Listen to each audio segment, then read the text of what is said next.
Oi, gente. Eu quero compartilhar com vocês hoje o Salmo capítulo 73, que fala a prosperidade dos ímpios.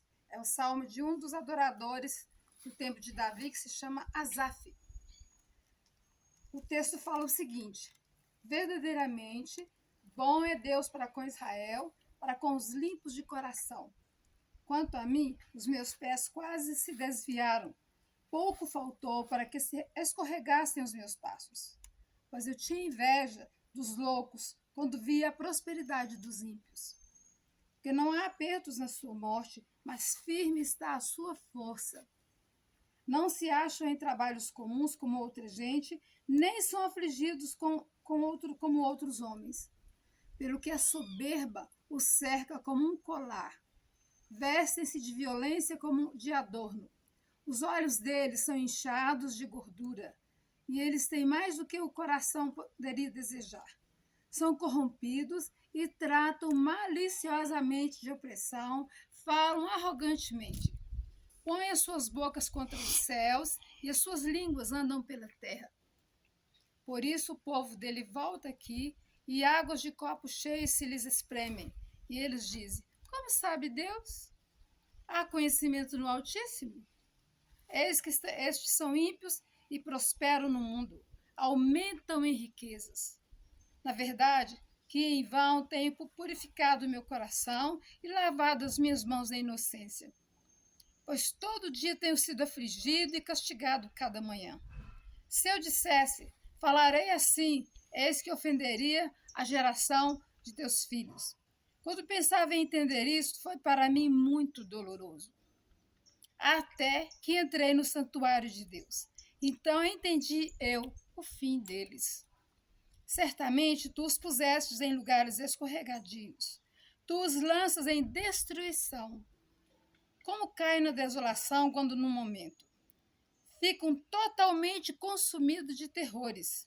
Como um sonho que se acorda, assim, ó Senhor, quando acordares, desprezarás a aparência deles.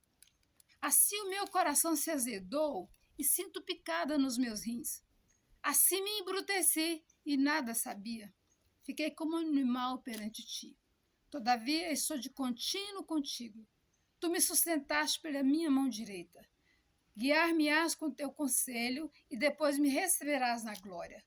E tenho eu no céu senão a ti? E na terra não há quem eu deseje além de ti. A minha carne e o meu coração desfalece, mas Deus é a fortaleza do meu coração e a minha porção para sempre. Pois eis que os que se alongam de ti perecerão. Tu tens destruído todos aqueles que se desviam de ti. Mas para mim, bom é aproximar-me de Deus. Pus a minha confiança no Senhor Deus para anunciar todas as tuas obras. Então, este salmo, ele tem uma mensagem muito marcante para a gente. Asaf é um levita que cantava diante do Senhor, que se dedicava continuamente ao templo, ele e também a sua família. Foram escolhidos pelo Senhor para estarem cuidando das coisas da casa do Senhor e, com certeza, auxiliando os sacerdotes. E ele, então, chega um momento em que ele vê as outras tribos, porque eles não tinham terras, eles tinham cidades para morar. Deus falou para eles: olha, eu não vou dar terra para vocês, vocês vão cuidar da minha casa. Eu sou a herança de vocês. Então, ou seja, não vai lhes faltar nada. O raciocínio para mim era o seguinte: as 11 tribos trabalhavam e traziam as ofertas. Tinha as ofertas que eram apresentadas ao Senhor e pela purificação, pelo perdão dos pecados, por agradecimento, por votos que eram feitos, e o que chegava na casa do Senhor também era suficiente para sustentar os levitas. Então, eles não trabalhavam na terra, eles viviam nas cidades próximas de Israel. E chegava momentos de muita aflição, porque viver na vida cristã ministerial, cuidando das coisas de Deus, não pensar não só naquele tabernáculo ali, naquele templo, mas pensar em cuidar da obra do Senhor, em viver por conta da obra do Senhor, recebendo ofertas, recebendo contribuições, mas não sabendo quanto vai chegar no final do mês, quanto vai receber. E isso dá aflição, isso traz ansiedade, isso traz muita preocupação e muita tensão. E aí a gente começa a olhar, e Asaf começou a olhar qual era o comportamento das outras tribos. Digamos, uma tribo conseguia as coisas à vista, conseguia comprar as coisas com facilidade, porque a terra produzia e eles ofertavam e eles conseguiam ter o que precisavam. E aí Asaf começou a se sentir inferior. Ele começou a questionar com Deus. Aquelas pessoas tinham o que era de melhor. Aquelas pessoas não ficavam cansadas, porque a obra do Senhor, ela toma o tempo da gente, se a gente quer fazer com sinceridade, com interesse de coração. E ele percebia que eles estavam sempre melhores. Ele chegava a questionar a grandeza de Deus, a existência de Deus. Eles se achavam, eles passaram a se achar arrogantes, eles passaram a se achar melhores. E isso deu uma crise existencial em Asaf, e ele começou a questionar. Ele falou assim, mas então, para que eu guardei meu coração puro? Para que eu me dediquei tanto na obra de Deus? Para que eu estou sempre aflito, ansioso? E ele já estava questionando se valeria a pena ele continuar.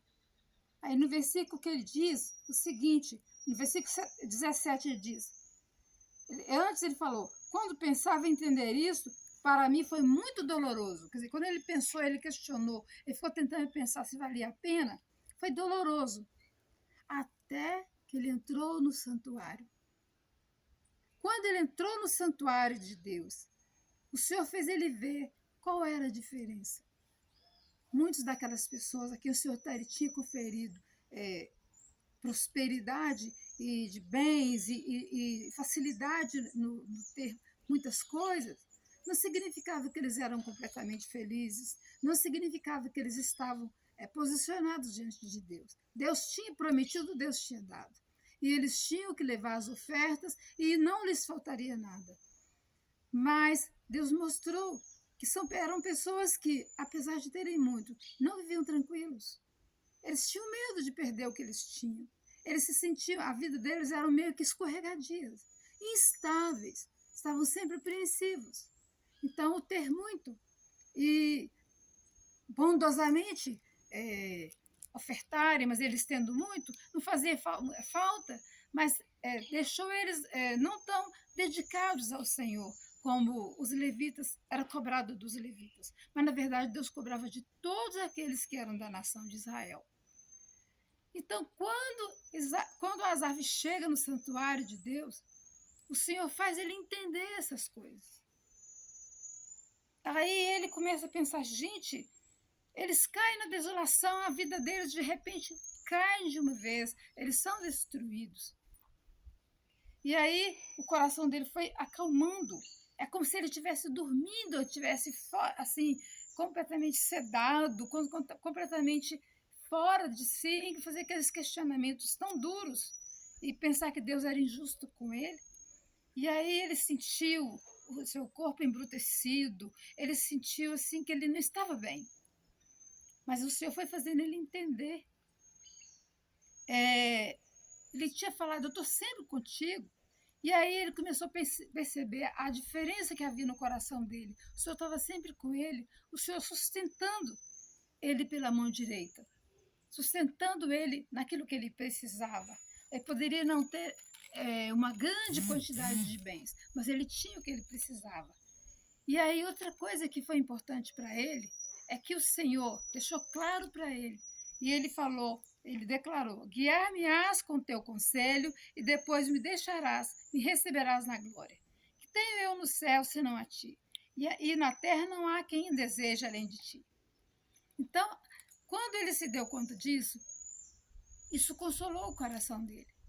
Nem sempre o ter muito significa que está tudo bem para a pessoa. A pessoa vive momentos de situações que a pessoa nem vê Deus como uma saída. Eles ficam completamente céticos, ficam completamente sem acreditar em muita coisa. E eu entendo, até que entrei no santuário, ou seja, até que entrei na intimidade com o Senhor. Aí o Senhor pôde falar com Asaf e dizer, olha, Asaf, não se engana. Você está aí, você foi colocado como levita para cuidar das minhas coisas. Eu te guio, eu te cuido. E aí, quando o Senhor tinha distribuído as tribos e falou, eu sou a herança de vocês, aí ele volta e lembra dessa palavra, porque ele conhecia a história. E ele então, de novo, ele afirma, ele tem certeza, ele fala, guiar-me-ás com teu conselho, depois me receberá na glória. Quem tenho eu no céu senão a ti? E na terra não há quem deseje além de ti. Aí tem uma versão que fala, ainda que minha carne e meu coração desfaleça, Deus é a fortaleza do meu coração e a minha herança para sempre. O Senhor tinha dito para eles, para os primeiros levitas, eu sou a herança de vocês. Não fica preso aos outros que vão adquirir coisas, inclusive para sustentar toda toda a ministração, todo o tempo de adoração, todo o tempo de culto, de louvor e de ensinamento dos mandamentos de Deus. Não era uma função inferior. Pelo contrário, o Senhor era a herança deles e eles estavam ali para cultuar o Senhor e incentivar as pessoas também. E aí ele passou a dizer para si mesmo, ele concluiu, ainda que a minha carne e meu coração desfaleça, Deus é a fortaleza do meu coração, é a minha herança para sempre. Que o Senhor, que o Senhor seja a minha herança, a sua herança, porque Ele pode todas as coisas. E que nós sejamos confortados com essa palavra. Deus abençoe.